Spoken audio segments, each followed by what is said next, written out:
Anywho, we're going to read this paper. This paper is, are there any epistemic... What happened to my... Oh my god. Things be breaking today.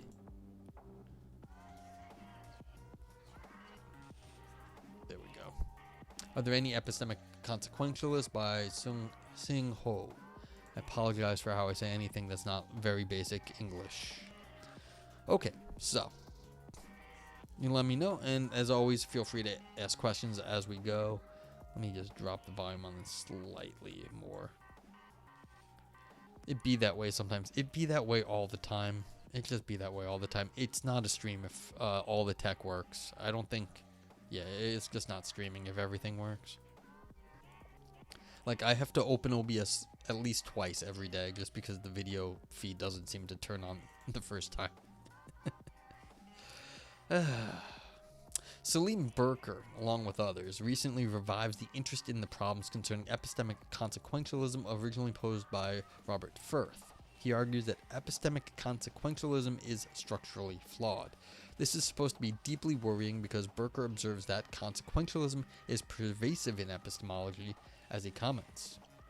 One naturally expects that, just as in ethics literature where a wide variety of teleological theories are defended and a wide variety of non-teleological theories are defended, so too the epistemology literature should be populated by a wide variety of both teleological and non-teleological theories. But what one finds when one turns to the epistemology literature as it exists today is quite surprising, for a teleological approach to normative epistemology is overwhelmingly the dominant view. Why the hell would you think that teleology would be and non-teleology would why would you think that there would be two different sides? This is like really weird to me that you would think that there would be like it would be important to have two different sides of this. Especially since teleology would say, look, there is a whole lot of, I mean, teleology is like there's a structure to things so that we can find out, like there's a goal-directedness in the universe. Why would you, the whole point of epistemology is to find knowledge, and so the idea that there's a non-directed version of, like, knowledge, of course there's no non-directed version of knowledge. It's all going to be somewhat teleological. That's the whole point, is that we want more knowledge. So, like, this is I was talking to a newly minted PhD who was going into had a job lined up and everything, and they had this really nice paper. I was in a talk that they gave a talk, and they had a really nice paper. And everyone just agreed, like, it was a good paper. They were right. Now, the problem with the paper, though, it was just not exciting. When you're right, you're not, like, it was just, like, in a corner philosophy, and people be like, yeah, it looks like you're right. But there was no, like, big struggle there. I was like, so I'm talking to this person. I'm like, you need to find yourself a boogeyman. You need a boogeyman to, like, make it look like you've done something. And there are a lot of philosophies like this. You have to find a boogeyman. And that's what this person, this is what this smacks of right here. Berker found a boogeyman in saying there should be non-teleological theories. Why the hell would you think that? But it doesn't matter as long as people believe that Berker's point of saying that there should be non-teleological theories. And so Berker got them self-published, or whoever this Salim Berker is, and because they found a question that people were like, maybe there should be non-teleological theories. Nah, there shouldn't be. Why should there be non-teleological epistemological theories? But you know what? They found a good boogeyman. Aristotle says, agreed, diversity of position isn't an intrinsic good. Some positions don't deserve a defense. Yep. Shane says, is that somewhat of a strong man, though? I salute you. Thank you, Parmigiano. Is that somewhat of a straw man argument, though? What? That they're, that's a very good question, Shane. But you have to realize something. Just because it's a straw man doesn't mean it's bad. This is one of these funny things in philosophy. I'm going to create this illogical point to argue against. This is actually just a method in yes, but it happens all the time anyway. It's only a straw man when someone else is doing it. When you're doing it, you're, talking about the philosophy that's interesting to you. So yeah, it's only a problem when you get called out on it. Otherwise, you're just like discussing positions, like discussing a possibility. So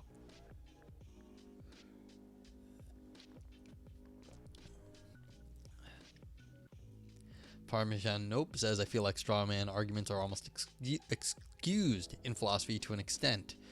Yeah. They are sometimes. Now, depending when it's getting used, it can be excused because, you're discussing something, and, sometimes it's good because it brings out some of the sides of the points of, like, what you're discussing. It brings out different, ways to talk about it. Now, it may be wrong, but, it helps to round out the discussion. When someone just like gets things like particularly wrong, and then they're like arguing like you got the things particularly wrong, you're like, look, that's not what I said. Now you're strawmanning me, and that's rude. But like, you can strawman sort of like theoretical positions, and then it's sort of like excusable. You're saying, look, we know this is wrong, but it does help to explain why it's wrong. So it's like showing why a position is bad is sometimes helpful in sort of the dialectic. Okay, so we haven't gotten anywhere in this paper yet. Let's try to get somewhere, and we'll find out if this is actually a straw man. I agree with Barker that epistemic consequentialism is structurally flawed, and if Barker is right that epistemic consequentialism is pervasive, then epistemology is in deep trouble. Fortunately, he is wrong about the last point. I will argue that most of the card-carrying consequentialists picked out by Barker are better to be considered non-consequentialists. There are indeed self-claimed epistemic consequentialists, but if I am right, I suspect that they are probably mistaken about their own views. They are better interpreted as what I call epistemic instrumentalists. Okay, so this is seemingly, I'm actually starting to think this author is okay. They're on a good position. Because just as I was saying, like, up here it might not be so bad. Retheists, what's up? I identify and love this clip where Josh Brolin tells God he hates them. Let's copy the link and see what Retheists has for us. What am I doing? This one. Nope, not that one. This one. Other window.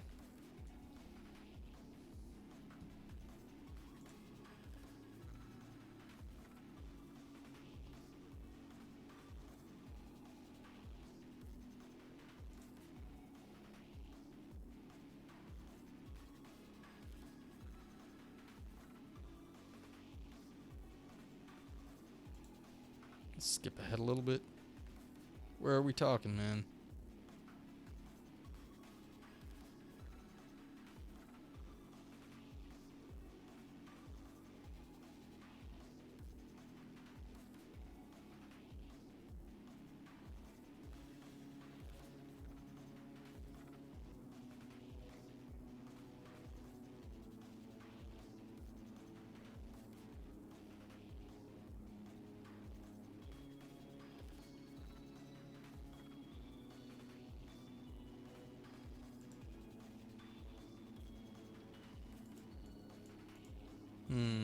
That's interesting. Do I not have audio capture on this? I don't.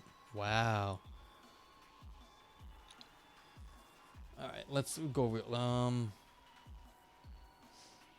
yeah, I realized, one sec. Do I not have audio capture on this?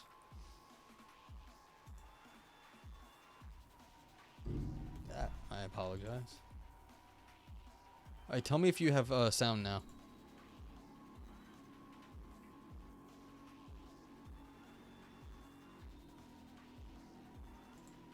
Do you hear that? Nope. Interesting.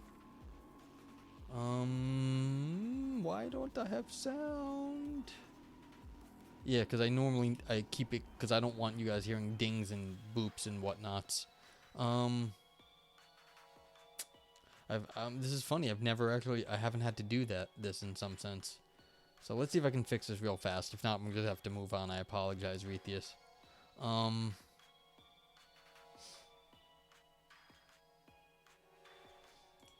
let's see. Alright, let me just go back a half second.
Okay, so we're talking about epistemic gaps here, as we were before. Where is the gap between our knowledge and, in this case, the divine knowledge, a teleological one, since this is really not that far off from what we were just talking about.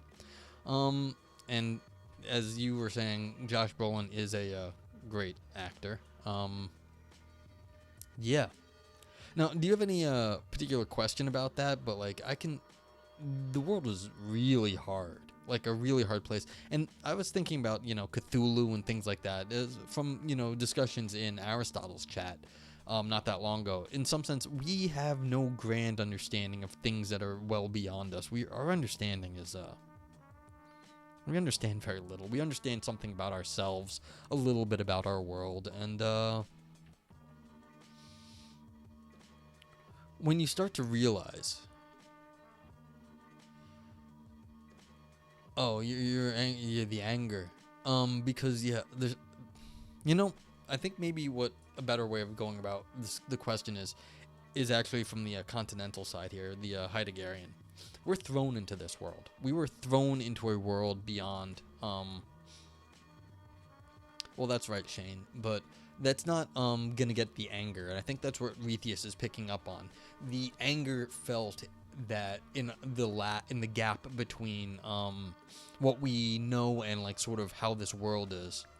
Yeah, and the question is, how do we deal with the emotional relation we have between the little we know and how crazy our world can be? And we get this sense that, where is the gap and how can we deal with that?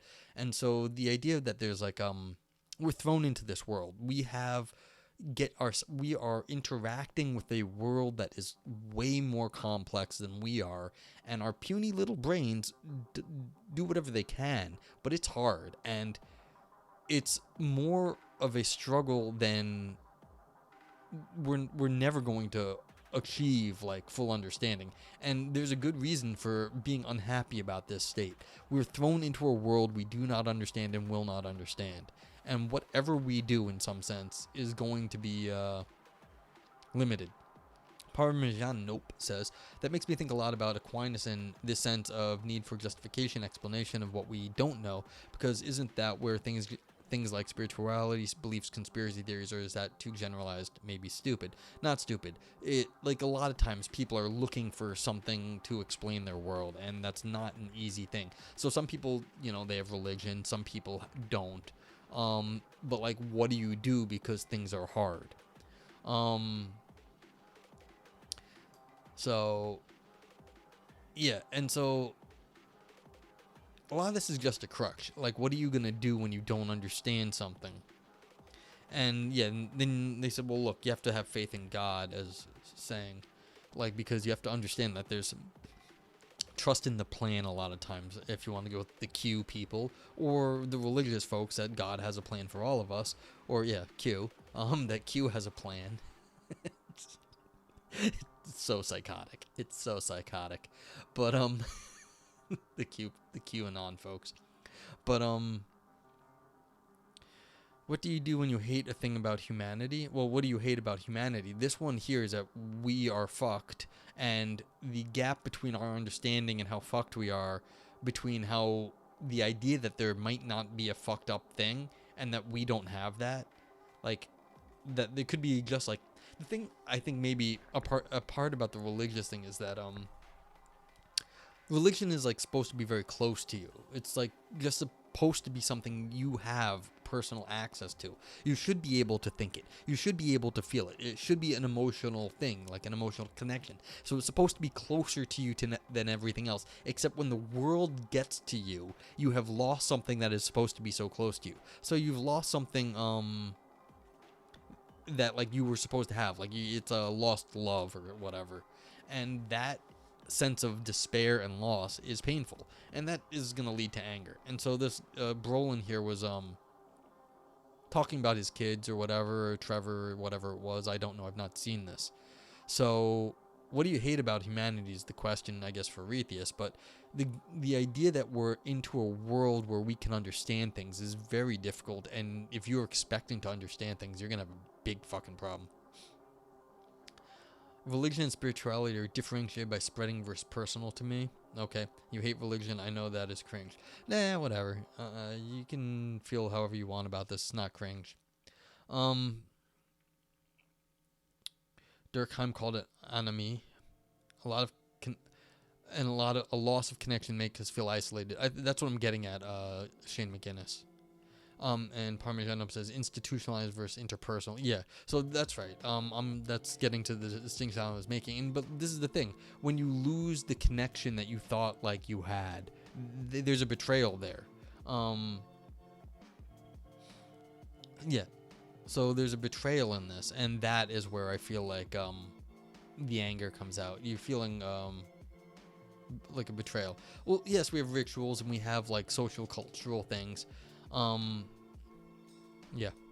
So the loss of knowledge and like faith feels like betrayal. I feel like that's where you're getting at with this. Parmesan says, I guess a more modern Aquinas thought process has a basis around spirituality rather than religion. See, I don't know enough about that stuff, but it might be. I don't know how people parse this stuff nowadays. In terms of like spirituality and religion, I don't think in those terms personally. But yeah. So, I mean, if you have any questions, Rethius, feel free, or anybody else, about this or something related to that, let me know. But it's like, this is what I think is like, you're thrown into a world, you feel like we're not owed something, but like the idea that like there's something we could have had and then we're betrayed, it was taken away from us. It was like we never got it. We're betrayed. Is that that'll piss you off. Do I personally believe in a need for spirituality, religion, or other beliefs? I believe people really need that stuff. Most people do. I get by on bullshit and medical technology. That's basically all I have.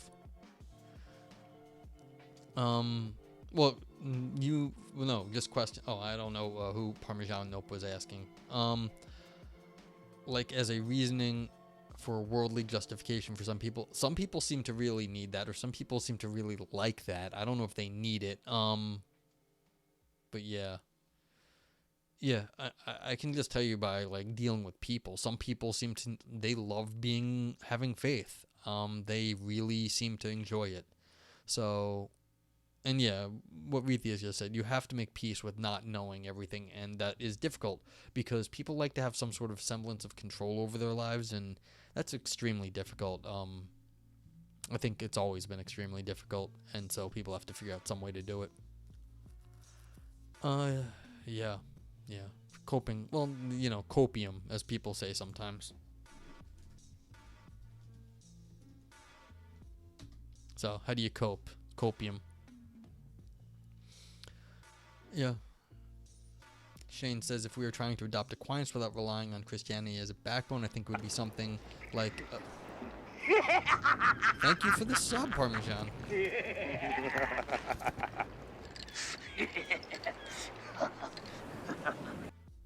I love that clip. I'm sorry. Parmigianip subscribed. Parmigianip says. Oh, I gotta fix my TTS, but yeah. What was Shane saying? I think it would be something like scientific method and understanding that if we don't know, we might know eventually.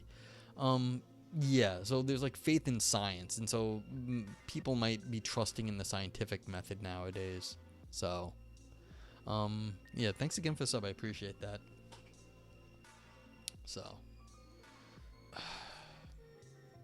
yeah, I don't have much else to say. I mean, feel free to ask more questions, but like, yeah, that's...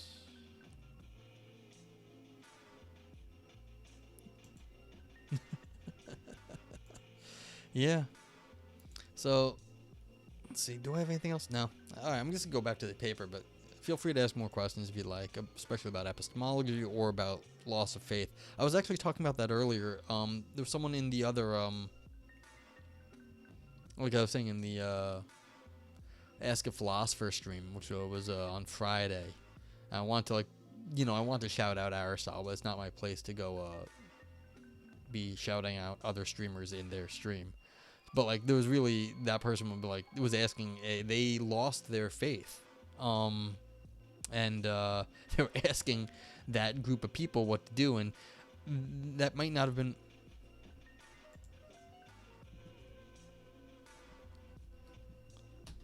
I think it's Ask a Philosopher. Yeah, so that is Dan something or other. He's a philosopher in somewhere in the Northeast. Actually, not far from me. I forget where he is.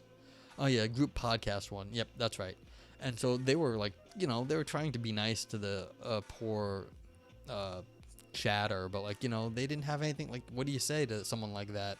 I was gonna be like, I wanted to shout you guys out because I was like, maybe get like a different perspective over in your chat because you've dealt with questions like that before. But they were just like, well, we'll be your atheist support group if you'd like, which is not a bad thing.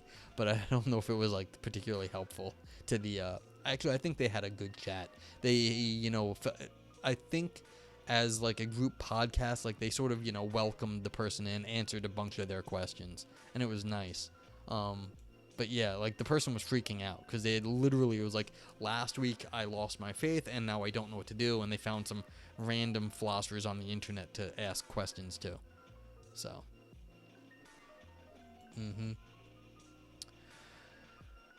so okay, epistemic consequentialism. Well, we'll figure out what the heck is going on here.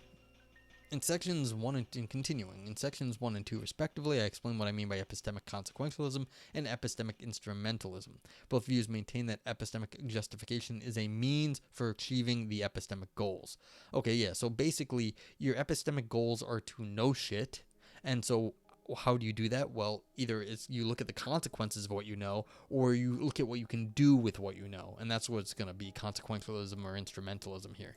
And so it's different forms, like it's going to be a pragmatic versus a outcome-based thing.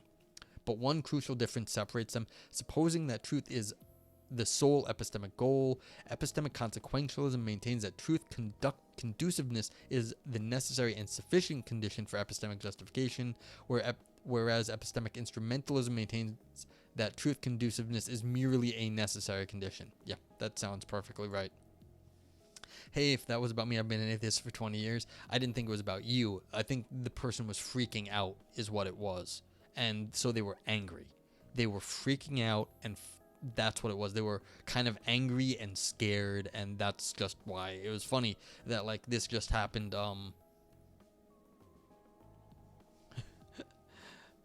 That's about as good as bringing that up with a sociology teacher in front of a whole class. It was a little odd, to tell you the truth, but, they were nice to the person. And nothing's about you, Atheist. I don't think I said anything about you here. It was funny that it just happened on Friday on Twitch, that someone was, like, freaked out about God. So, I was like, okay. Yeah, I mean, what you're saying is slightly different, yes, but it wasn't too far off.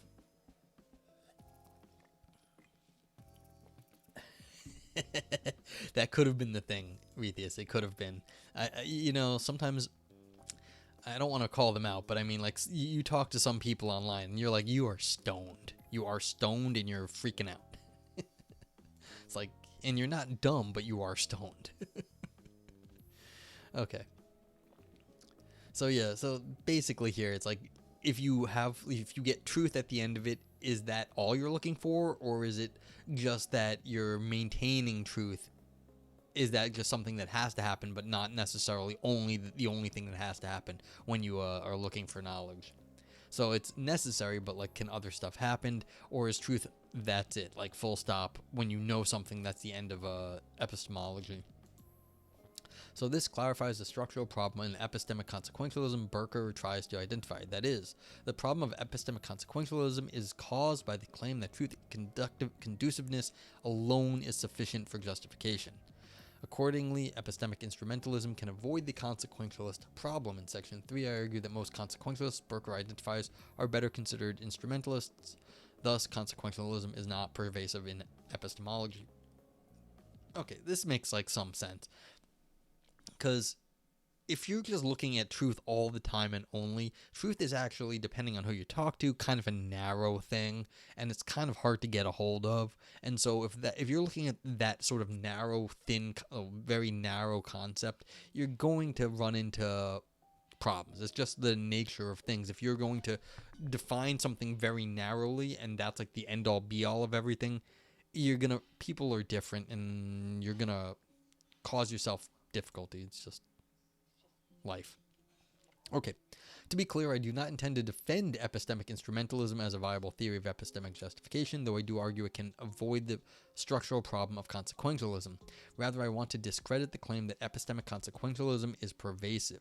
If few of the consequentialists are genuinely consequentialists, then the fact that epistemic consequentialism is structurally flawed is not worrying. Recently, some commentators argue that the analogy between ethical and epistemic consequentialism is misplaced, and therefore Burker cannot pose similar counterexamples from ethics to epistemic consequentialism. This is what we were saying earlier. Like, why the hell was this even considered to be a reasonable idea that, like, you have to have a consequentialist theory to go along with the teleological one? Like, who said that, like, having a different opinion is a good idea in this area?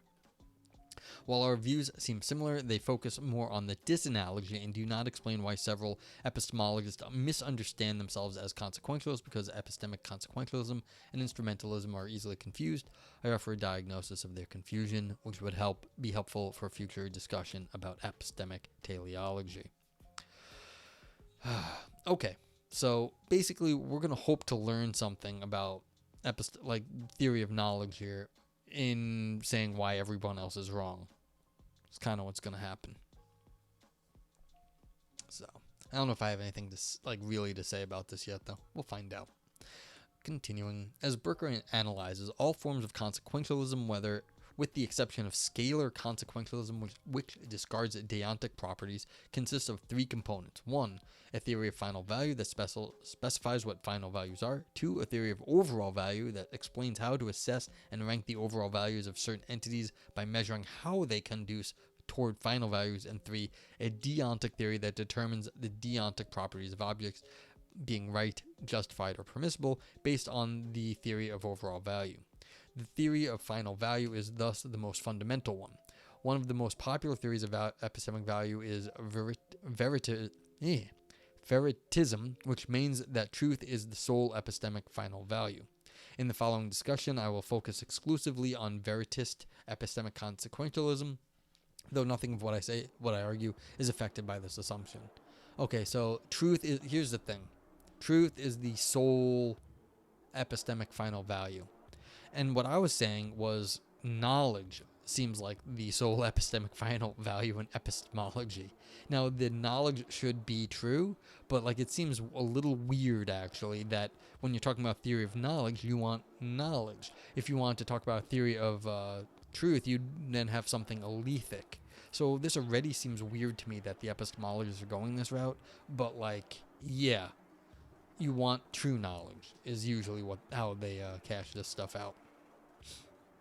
Okay, under the consequentialist framework, deontic properties have only instrumental value because their values are determined solely by the overall final values to which they conduce. As Burker explains, non-fundamental, non-final value is explicable in terms of conduciveness toward fundamental final value, and deontic notions such as obligation, permission, and rightness must obtain in virtue of facts and about value. Based on Burker's account, therefore, epistemic consequentialism is committed to the following thesis. So, instrumental value is epistemic justification is only instrumentally valuable for achieving the truth goal. So, it's just restating what's above. So, you want instrumental value is for achieving truth. But if epistemic consequentialism is committed to instrumental value, it must also accept the following thesis. Truth conduciveness. Truth conduciveness is necessary and sufficient for epistemic justification. Under the consequentialist framework, instrumental value and truth conduciveness are two sides of the same coin. Since justification is measured only by its instrumental value relative to truth, whatever has enough instrumental value can thus provide justification. Truth conduciveness, it follows, is sufficient and necessary for epistemic justification. Thus, Burker comments on reliabilism, which he regards as a paradigm of epistemic consequentialism, that a more perspicuous name for reliabilism is truth conducivism. Okay, so nothing's happening here. Just nothing's happening. And for those who don't know, reliabilism says what reliably gets you the truth is what is knowledge, and so you shouldn't really call it reliabilism. It should be truth conducivism, because what is most reliable is most truth conducive. Given instrumental value and truth conduciveness, we can identify the structural problem of epistemic consequentialism.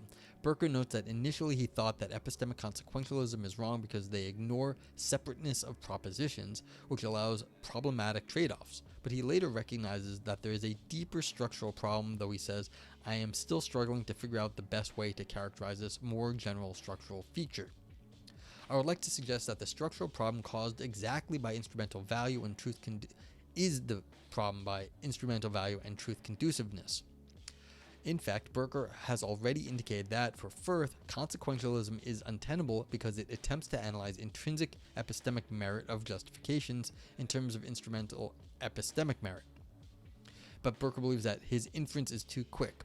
I disagree. Firth's view is spot on. Let's examine my diagnosis of some of Burker's counterexamples for epistemic consequentialism. Okay, so basically, is it sufficient that we just always get something that's true? Or is there something or more to it? Usually you need more to it, like you have to get the truth in the right way. You can't just get the truth because that's too quick in some sense. And so here's the issue.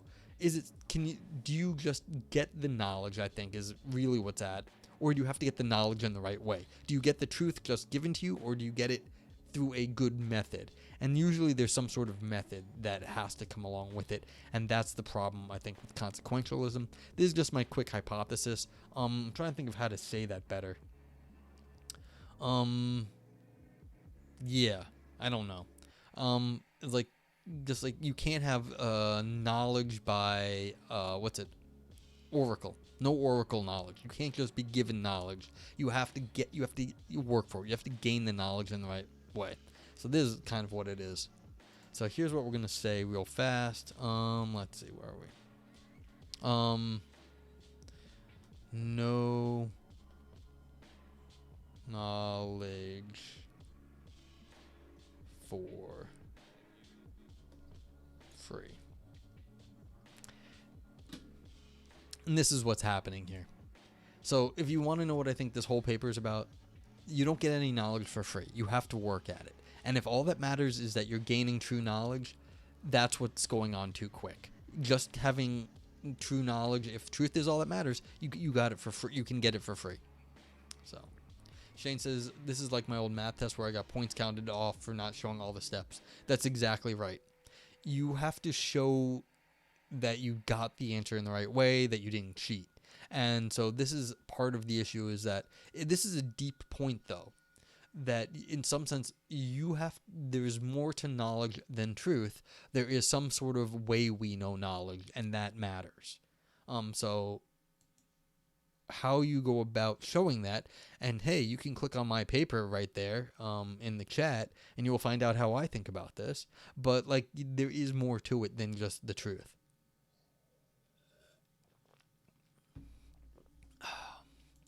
Yeah. Anywho, let's examine my diagnosis of the counterexamples. The scientist. Suppose I am a scientist seeking to get a grant from a religious organization. I realize that my only chance of receiving funding from the organization is to believe in the existence of God. Finally, I know that, were I to receive the grant, I would use it to further my research, which would allow me to form a large number of new true beliefs and to revise a large number of previously held false beliefs about a variety of matters of great intellectual significance.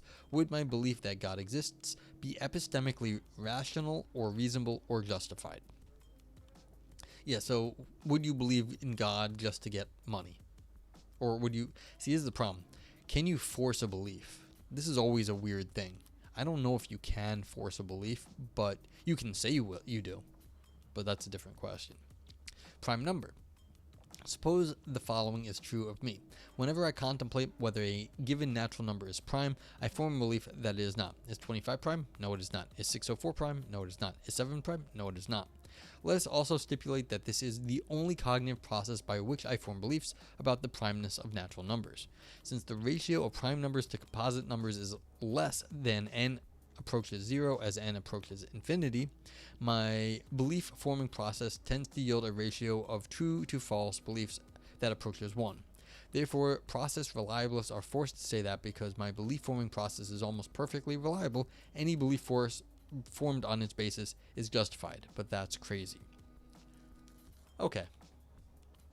Okay, so continuing. My account fits both examples. For epistemic consequentialism, my belief that God exists in scientists would be considered justified because it will cause many true beliefs and eliminate many false beliefs. In prime number, my belief that 7 is not a prime number is considered justified because it is produced by a highly reliable process.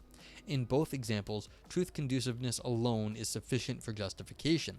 Hence, my account does capture the structural problem in Berker's counterexamples. Therefore, ask me questions about that. I think this is kind of clear. Because overall, there's not an infinite number of, no.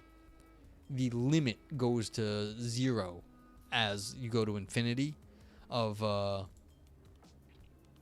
numbers. So you can just say nothing's a prime number. And the other one is you just arbitrarily say there is God because that will help you get more truth. So these are, again, things that you shouldn't be able to say, but you get them for free due to the structure of knowledge in those areas. You just get to claim the belief of God, even though I don't know if you can. And then this one about prime number, you just get to claim it because as things go to infinity, weird things happen. So you just get to claim whatever you want. Okay, therefore, instrumental value and truth conduciveness are structural problems of consequentialists. But Berker is wrong that the consequentialist problem is worrisome for epistemologists. True, many epistemologists talk as if they are consequentialists, but they do not really accept instrumental value and truth conduciveness. They are what I call epistemic instrumentalists. In the next section, I will introduce epistemic instrumentalism. Shane says, the point of prime number is that because my method is pretty close to universally true, I can claim something unknown is true if I use my method. It's more like induction. It's because by going farther and farther away from reality, you can make like an inductive claim. It's mostly reliable, but you're getting very far away from reality. And so because my method is pretty close to universally true, is more like in the limit it's true, but that limit is a mathematical construct, not practical. So it's like you can claim something in this weird limit is true because it's mathematically, you get that. But I mean, who knows? But like it's clearly false in everyday practice. But that's the thing. But yeah, no, well, you're not supposed to like it. That's the reason of the example. You're not supposed to like it. The whole point of it is this is the straw man. They're setting this person up to fail. But that's the point. You're claiming knowledge in the way that you're allowed to because it's in the limit it's reliable, but in the practical everyday it's not. And so this is the disconnect between the everyday and the long run frequency. Well, they are saying it's cool to do so under the theory they don't like, and so it's a setup. Yeah, so no, they're saying it's cool to do so, but that's because they don't like those people. And this is why they're switching to epistemic instrumentalism now, which is their preferred solution. You're not supposed to like that. You're supposed to have that reaction. And I've said this a million times on this. Actually, I haven't said it in a while. I used to say it all the time. These people are smart. They know what they're doing. If you were getting angry or something about this, it's because they want you to be angry. If you're thinking a thought, it's because they want you to be thinking a thought. That's how a lot of these papers work. They're setting you up. Yeah. No. Because I knew it was coming. It was not a bait and switch because they said earlier on that most consequentialists are really instrumentalists. And so this was a build-up. So it wasn't a bait and switch. If you were around for the paper that Aristotle suggested about war crimes a little while ago, that was a bait and switch. This one, they told you it was going to happen. They were just a little quiet about how they were going about it. So they built up the stuff, and then Shane, like I said, they want you to feel angry. So it wasn't obviously a bait and switch. They indicated that this was their non-preferred solution to the problem. They just didn't do how do I put this? Not bait and switch. You were still set up though. It's not. You're right that you were set up. It's just not a bait and switch setup. You were set up to be angry. They did set you up. It's just not bait and switch. It's a different sort of setup. That's all it is. You just got your metaphor is wrong, but everything else you're feeling is right, because that's how they wanted it. Okay, but see, now that you're all angry, you're ready to hear what they think is the right answer, and that's exactly where we are now. This is their preferred solution. Epistemic instrumentalism is a non-consequentialist twin of epistemic consequentialism. Likewise, epistemic instrumentalism holds the following theses. The plus is added to express the idea that instrumentalism maintains that epistemic justification is more than instrumental value and truth conduciveness. So this is instrumental value plus. Epistemic justification is a means to the truth goal, which has epistemic final value. And truth conduciveness plus, truth conduciveness is necessary but not sufficient for epistemic justification. So epistemic instrumentalism is easily confused with consequentialism because both regard justification as a means to truth. So both of these things are a means to truth. One just says the truth is all that is necessary and sufficient. Instrumentalism just says it's necessary, but you need more. Unlike consequentialism, however, epistemic instrumentalism holds that justification is epistemically finally valuable, which makes it worth pursuing for its own sake beyond the goal of truth. Since epistemic instrumentalism maintains that justification has value beyond its instrumental value relative to truth, it doesn't need to maintain that truth conduciveness is sufficient for justification. So yes, you still need, it's still good to have knowledge. They're still saying knowledge is important. They're just saying it's not the only thing that's important. One may question how justification, being a means to truth, can have value beyond instrumental value. Indeed, it appears that the value of epistemic justification lies solely in truth conduciveness and is thus derivative from truth. That could explain why instrumental value looks so attractive. Since accepting instrumental value, this is the non-plus version, leads one to commit to truth conduciveness, let me explain how instrumental value could be resisted. So how do you say that, look, truth is great, but it's not the only thing that's great? Kurt Sylvan offers such an account. Sylvan, borrowing an insight from Thomas Herka, points out that if X is finally valuable and Y is a proper way of valuing X, the value of Y is derivative from X, but is nevertheless finally valuable. For example, the love of truth derives its value from truth and is also finally valuable. Sylvan argues that since epistemic justification manifests a way of respecting truth, here we go. Now we're finally getting somewhere. Manifests a way of respecting truth. Its value is final and derivative from truth. Therefore, even if one considers epistemic justification as a means to truth, it does not follow that one must accept instrumental value. And so here's the thing. This is what I was saying much earlier. The way to get to the truth matters. And so we finally got a manifesting a way to respect truth. There is something more than the truth. There is something, a way we manifest a respect of the truth. And so that this is finally getting to, I have no fucking clue what this means, first of all. I mean, if any of you have any goddamn clue what manifesting a way of respecting truth is, you let me know. But this is yeah, I mean, this is hand waving to high hell.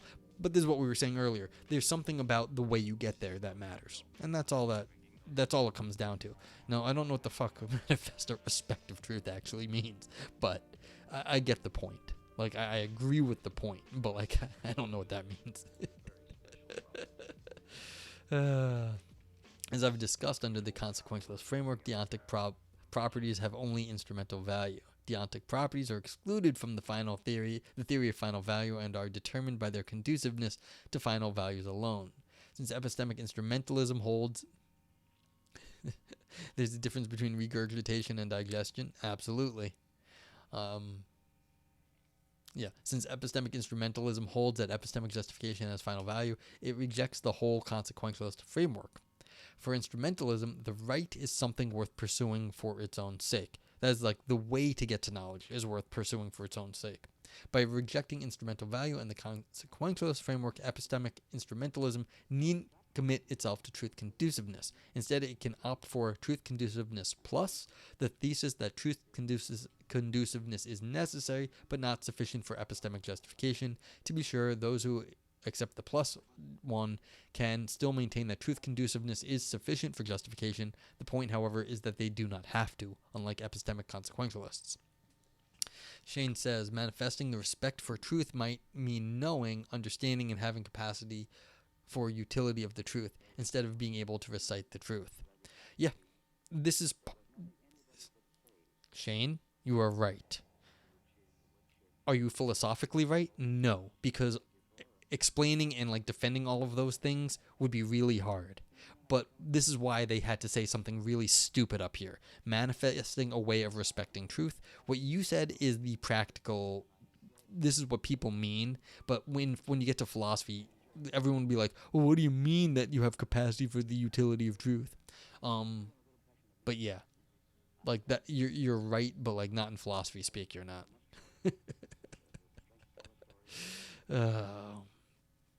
Yeah, and that's what I was saying. No knowledge for free. You just because you can say it doesn't mean you know it. And that's what I was saying by the no knowledge for free here. Reciting the truth, you're a parrot. You don't actually know anything. Parroting it is not knowing it. And so just being able to parrot something like a computer can just read something out. Does the computer actually know it? No. It's just making sounds that sound like somebody like that we would understand, but does it know it? No. It's just like making a noise. Or like, does the computer know what this paper says? No. It's just printing the pixels on the screen in a certain way. And so, like, you could say this is reciting it, but it doesn't know what the paper's about. So there's more to it. Yeah. Okay. By rejecting instrumental value and truth conduciveness, epistemic instrumentalism can avoid the structural problem of consequentialism caused by the thesis that truth conduciveness is sufficient for epistemic justification, because epistemic instrumentalism regards truth conduciveness merely as a necessary condition. And that's repeating the crap from above. But if I quote Jordan Peterson, you are supposed to be defeated by his argument. You aren't supposed to push back. You know, there's always the joke, like, just because your name is Armstrong doesn't make your arms actually strong. And just because I'm supposed to be defeated by his argument doesn't mean I actually am. It's like, yeah, you're supposed to roll over and be dead, but it's not how these things work. I feel so bad about those people, too. Sometimes I'm like, they're going to be forgotten as soon as they're dead. Like, they're just media figures, and they're weak and cheap media figures. And it's like, it's so sad because it's just, they're doing a lot of damage, and they're going to be forgotten so quickly, and we're just going to have to be picking up the pieces for so long. Oh. But that's how it goes. People make a mess of things, and then everyone else has to fix the problems. Yeah, but this is the thing. People think they're getting knowledge for free by listening to him. And nothing's free.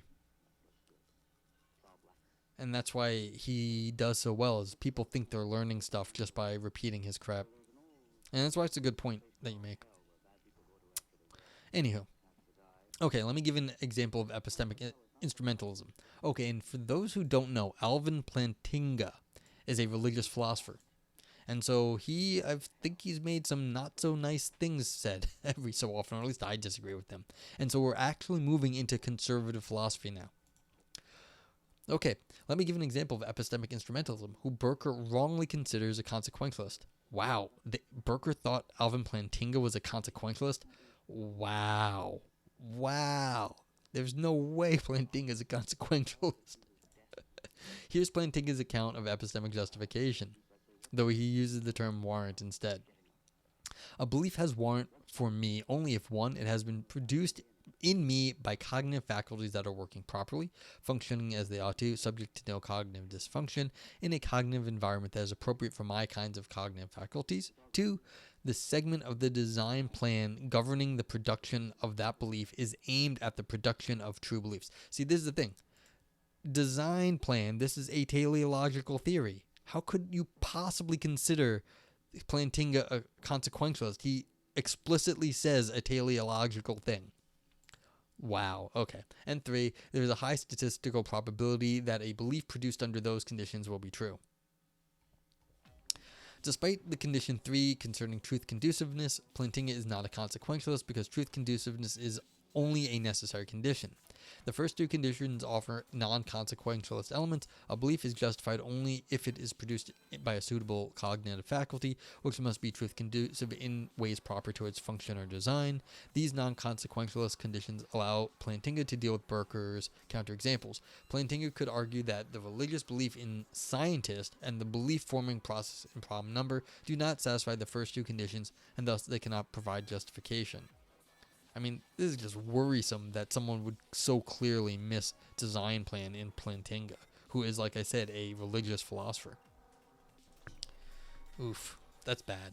Okay, one may worry that the first two conditions in Plantinga's theory might be consequentialist because what makes them conditions for justification is truth conduciveness. So this is basically saying, look, the first two are important, but really it's the third one that's important, and that's why Plantinga is really a consequentialist. To make this objection work, for sure, it should be the case that truth conduciveness alone is sufficient for a faculty or function to provide justification. If so, Plantinga could still be considered a consequentialist. While I agree that truth conduciveness remained an essential part of the first two conditions, it is not sufficient for the idea of proper function. Yeah, another teleological theory that there is a proper way things are supposed to be going. Compare an example of proper function from Plantinga with prime number. When the coolant temperature of my car gets over 200 degrees Fahrenheit, the thermostat should open. There are many ways to explain their differences, but the idea of sensitivity is useful here. The thermostat functions properly because its function is sensitive to the temperature of the coolant. The thermostat would not open if the coolant is under 200 degrees Fahrenheit. However, if the belief-forming process in prime number is not sensitive, because even when the number is not a prime number, the process will still form a belief that it is a prime number. That should be the other way around, but whatever, it's fine. More importantly, while sensitivity does contribute to the truth conduciveness of the thermostat, it is not determined by the truth conduciveness alone. One factor in sensitivity, I think, is causality. The mechanism of the thermostat is causally linked to the temperature of the coolant, which explains why its responsiveness to the coolant's temperature is reliable. And here's what I was saying again. The way you form the knowledge matters. It's causally linked. However, what explains the reliability of the belief-forming process in prime number is merely the fact that the overwhelming majority of numbers are not prime numbers. In other words, while the process in prime number could be much more reliable than thermostat, the former does not, but the latter does, form the target beliefs in a proper way. Therefore, not any sort of truth conduciveness is sufficient for proper function. Yeah, I mean, taking the limit of something and saying all of things are like this, well, that's kind of a funky way to do things, because clearly you're in the limit and that's not the everyday situation.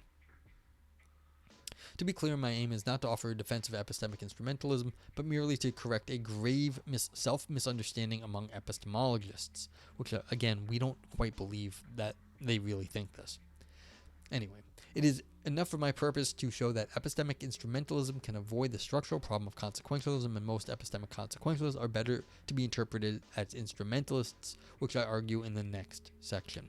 Okay, does anyone have any questions about this stuff? I mean, we're just getting in the weeds, and this is why epistemology annoys me at the moment. They're arguing about stuff that they don't even agree with, and they're saying there's a way out, but they don't even care to defend that. They're just saying this is how one could do it.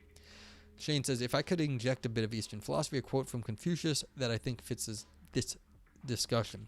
By three methods we may learn wisdom. First, by reflection, which is noblest. Second, by imitation, which is easiest. And third, by experience, which is bitterest.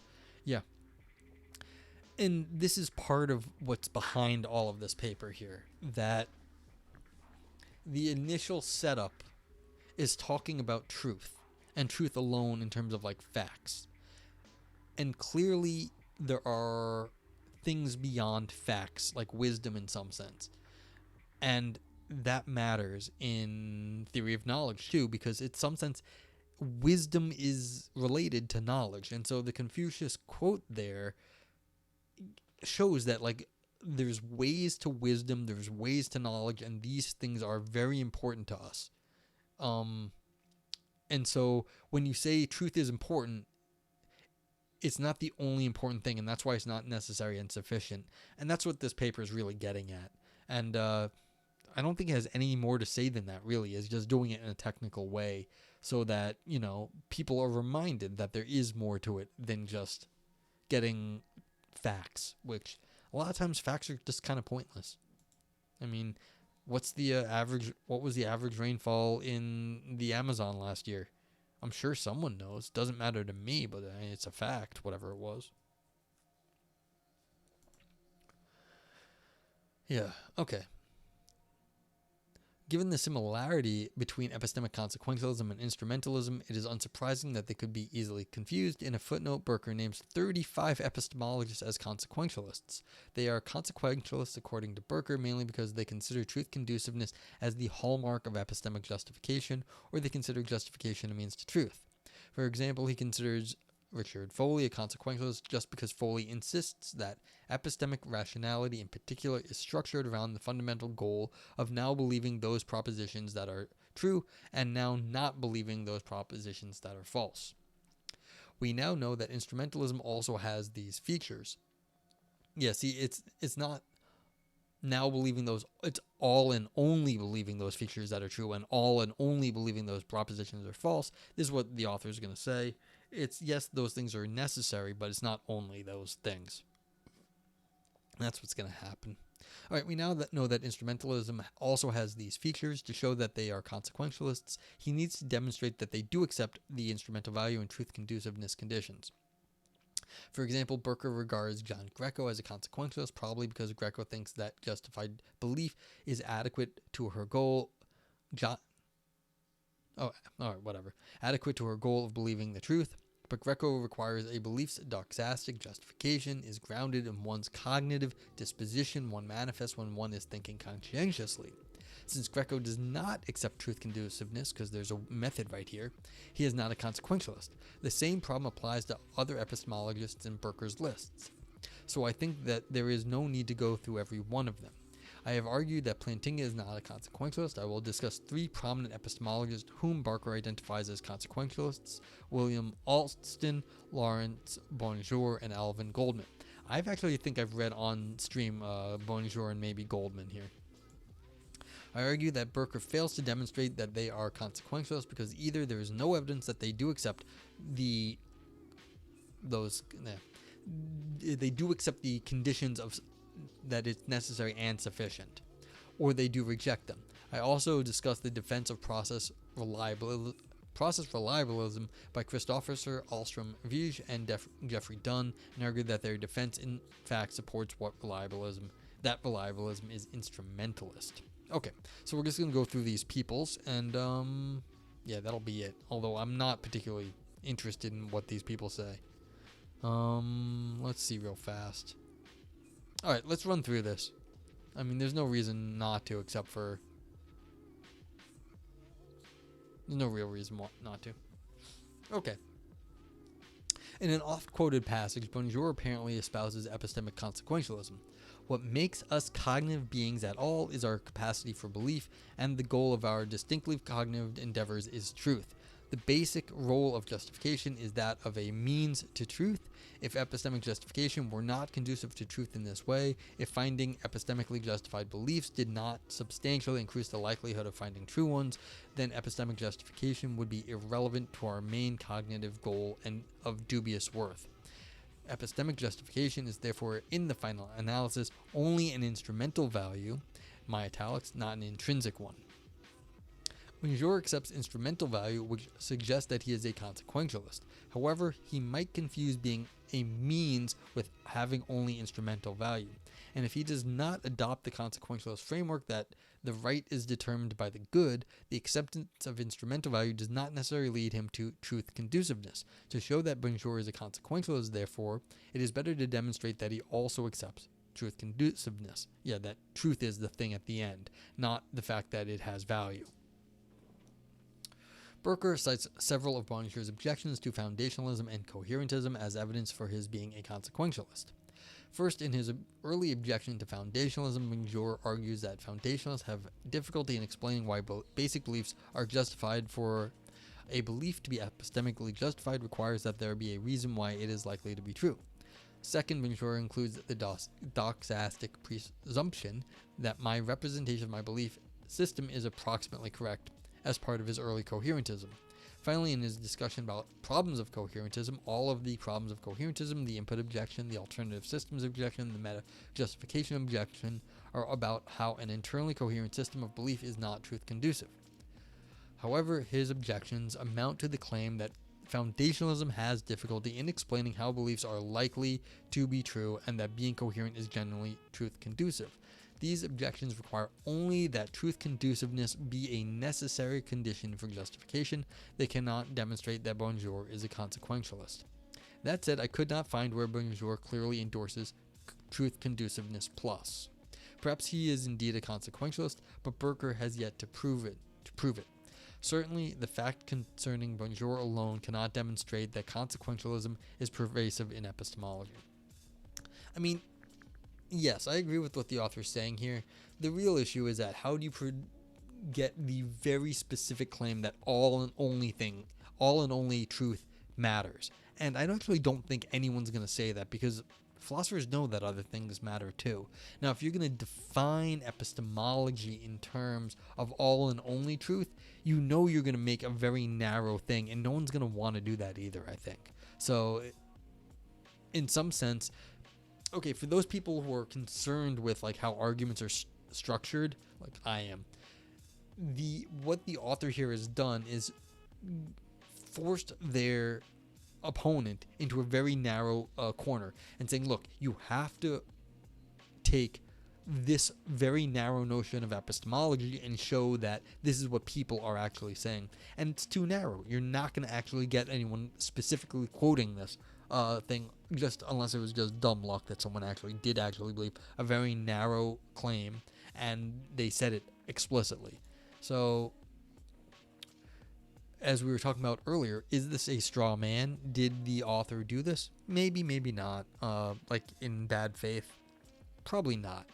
Maybe the original claim was too strong, but their method of showing it is that you show that this is a very strong claim, and it forces everyone into a very narrow definition of epistemology, and then no one will actually fit that bill. Okay. So, I mean, this is why I was a little worried about reading all of this, because clearly it's not going to happen. The author wouldn't have written this paper if it didn't work out the way they wanted to. So it's just details at this point. Okay.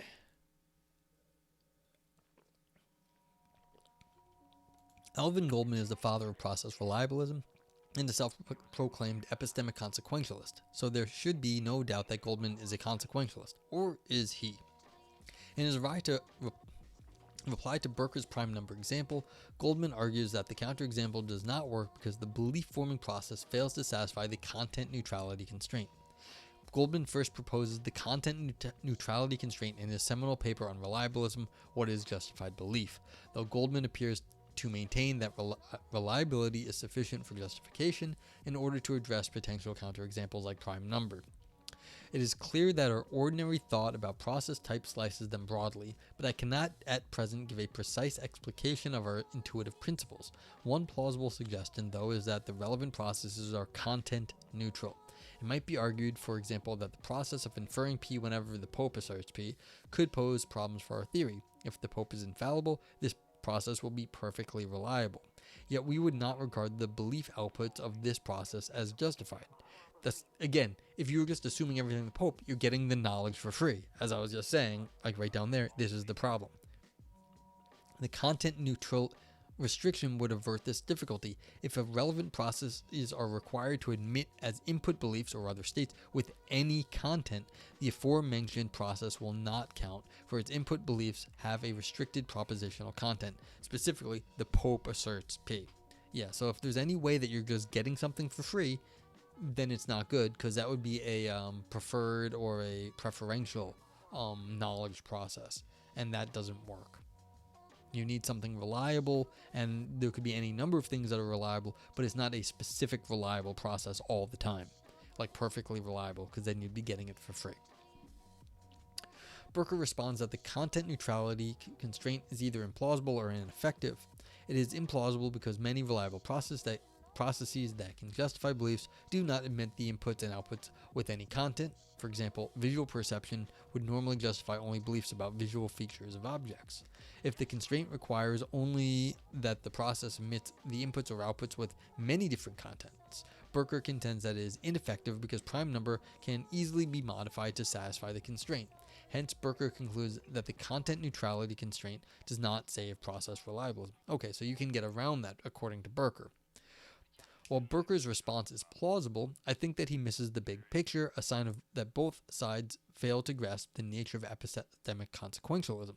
For a consequentialist to use the content neutrality constraint, the constraint must not contain any non-consequentialist element. That is, the reason for a consequentialist to adopt the content neutrality constraint must solely be truth conduciveness, or the fact that content specificity would make a process less reliable. But that reason doesn't seem correct. In Goldman's original example, the process of inferring P whenever the Pope asserts P, Goldman admits, is perfectly reliable. Why would a consequentialist deny that it can deliver justification? Goldman offers no explanation. As long as the Pope remains infallible, Goldman could not reject content specificity on consequentialist grounds. The content neutrality constraint is more likely to be non-consequentialist. This Goldman should be regarded as an instrumentalist. Okay, so this is just a funky argument saying, look, Goldman didn't stick to his own guns.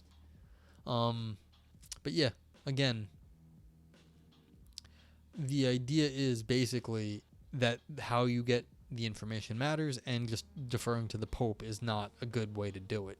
Even if the Pope, even if the Pope is perfectly reliable, that's not the only thing that matters in the world, what the Pope says. Okay, Christopher Ahlstrom V. and Jeffrey Dunn. It's interesting to compare the response of Goldman with that of Christopher Ahlstrom V. and Jeffrey Dunn. Unlike Goldman, Ahlstrom V. and Dunn maintain that the process in prime number can indeed provide justification. Whether their defense is correct is not the concern here. The crucial point is that this reply is genuinely consequentialist. In their more recent paper, 2017, they argue that some version of consequentialism can avoid the trade-off problems, and process reliabilism is one of them. So if Ahlstrom V. and Dunn's response is acceptable, it seems that process reliabilism could ditch the content neutrality constraint and remain true to consequentialism. However, this is not true. You're like, no, you're wrong. In their response to other counterexamples, they show that process reliabilism essentially contains non-consequentialist elements. To see that, let's examine their responses to counterexamples like scientist. Ahlstrom V. and Dunn argue that scientist poses no problem to process reliabilism because my belief in God is considered justified in the forward-looking way, but process reliabilism determines the justification of belief in the backwards-looking way, namely in terms of whether the belief is produced by a truth-conducive process. Again, process. How does it show up matters here. Thus, they conclude that counterexamples like scientists cannot threaten reliabilism. Burker does comment that epistemic justification is essentially backwards-looking, whereas consequentialism is forward-looking. So it appears that process reliabilism could avoid Burker's criticism. However, Burker anticipates this response. Consider a modified version of scientist. Now, I form the belief that God exists through the process of forming the belief that X, whenever forming it, will promote true beliefs over false beliefs.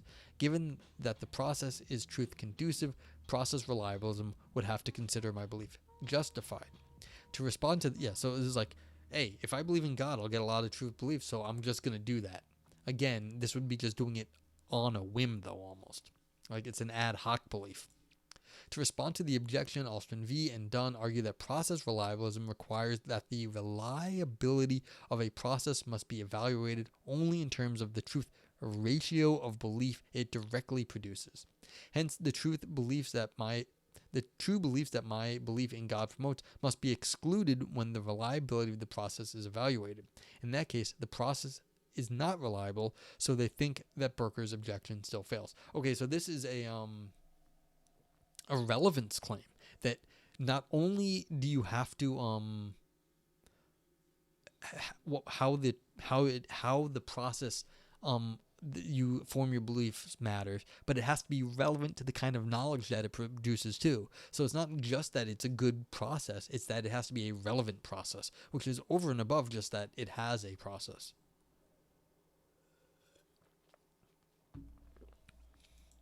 So this is interesting, though, that there's a relevance claim here. Yeah, so this is, that's something different. So this is the first time we got a straight up relevancy. Because if the Pope says anything, what does the Pope know about it? But like if the Pope's always right, it doesn't really matter what the Pope knows. But this is saying no, there has to be a relevancy to the method that comes there. And if it's always just the Pope, then, the Pope doesn't know everything. Okay, Alstrom, V, and Dunn deny that their defense is ad hoc. Yeah, because they need... All right, let's go on. But the issue is whether it is consequentialist. In their later paper, Alstrom, V, and Dunn argue that the consequentialism doesn't need to consider all consequences. For example, act consequentialism only considers only the consequences of the act evaluated. And rule consequentialism only considers the rule when people comply. So they conclude that it is fine for reliabilism to consider only the consequences directly produced by the process. However, the analogies break down. Rule consequentialism considers only consequences of the rule when people comply because they are what complying the rule will or will be likely to cause. But it does consider all consequences, directly and indirectly, caused by complying the rule, at least those that could be reasonably anticipated. True, one may worry that some consequences are so remote or deviated that it's difficult to, or even wrong to take them into consideration, but any indirect cause consequence that can be reasonably foreseen should be considered. This is what happens in scientists. Like, look, who cares about all this stuff, but you can sort of plan out all the things that you could think of, even if believing in God is not relevant to all the scientific research you're going to get after you get your funding. The scientific discoveries that my belief in God will promote are reasonably foreseeable. Yeah, so even though that the belief in God has nothing to do with your science, you can still connect them. It's puzzling why any consequentialism would disregard them. So they're positing the ad hoc condition is more likely to be driven by non-consequentialist concerns. What is wanting in their defense is an account of why the exclusion of indirectly caused consequences can enhance truth conduciveness. Without such an account, I can't think of any. We should maintain that process reliabilism is instrumentalist. Okay, I just want to pause here and nerd out for a second. I like this argument because what they're saying here, actually, in terms of the argumentative structure, is that they did this Dunn and Alstrom V. What they did was they made an ad hoc argument, and there's no good reason for the ad hoc argument except that they needed to say something more over and above the fact that it's not just consequentialist. Shane asks, if I'm arguing the point about the meaning of the word, I should make that the argument in the language the word is in. No. What they're saying here is that if you're trying to argue the semantics of the word, you have to actually use a sentence that the word's in. Not the language, but you have to use the word in a sentence. It has to be relevant. So yeah, it should be in the language, but it should be more relevant than that. You have to use the word in a sentence when you're talking about the semantics, and that's closer to what they mean here. It's like, yes, in the language, but it's more than just in the language of it. But that's a good question. But see, the funny part is that they didn't make the argument very well. They just said that, and of course that's true. But the fact that they said that shows that there is more than just the definition of the word. There is the use of the word. And how you understand it matters. But that's why I like this argument. So I'm liking this author. I just don't like the paper because epistemology annoys me because I find this kind of pointless, this argumentation. But I like the author here. I think this is an interesting argument that the author made. Okay. In conclusion, the epistemic consequentialism is not pervasive. It is true that many epistemologists consider themselves consequentialists. When examining their views more closely, I show that they are epistemic instrumentalists who maintain that truth conduciveness is merely a necessary condition of justification. By distinguishing between instrumentalism and consequentialism, I also identify the structural problem of consequentialism, that is, the thesis that truth conduciveness is sufficient for justification. okay, like I just said, I like this author. I actually quite like their argumentation. I thought most of what they said was reasonably clear given the subject matter. I don't like the paper because epistemology annoys me. Like this whole bit at the end about arguing why the like random people are not consequentialists. It's like, yeah, sure, you had to do that to fill out some space in your paper and to show that the people you're arguing against is wrong. This just annoys the freak out of me because I couldn't care less about all of like the details here. It's like, yeah, you're right, and as I was saying, the author I felt was correct. They argue what their strategy was to argue their opponent into a corner and then show that no one else is in their corner, in that little corner with them. But once you argue them into the corner, like to me at least, it's obvious enough that no one is going to like use that really thin, like really skinny version of epistemology that only says only truth matters, because that's not what epistemology is, like just in general. And so it's kind of obvious for anyone who like is around epistemology that even though people might say that, that's not what anyone actually believes. So if anyone has any questions, you let me know. I'm gonna move on. Someone give me a suggestion about something more fun than epistemology, even though I want to give Tsung-Hsing, sorry how I said your name. I want to give them some credit. I liked the paper. I liked the writing in this area. I think they did a good job with the arguments. So yeah. So in some sense, like given the topic of this paper, they did a decent job. Oh, I'm glad you like it. I mean, I don't think, like I said, I think it's a good philosophy paper here. Like, this is a solid paper, I feel like. I mean, it's not groundbreaking. It was just arguing against a certain group of people. But, like, yeah. So it's like, it's not like a world, I shouldn't say it's not world shattering, I should say. It's a good paper. It made its point well. But yeah. So, it's fine. So,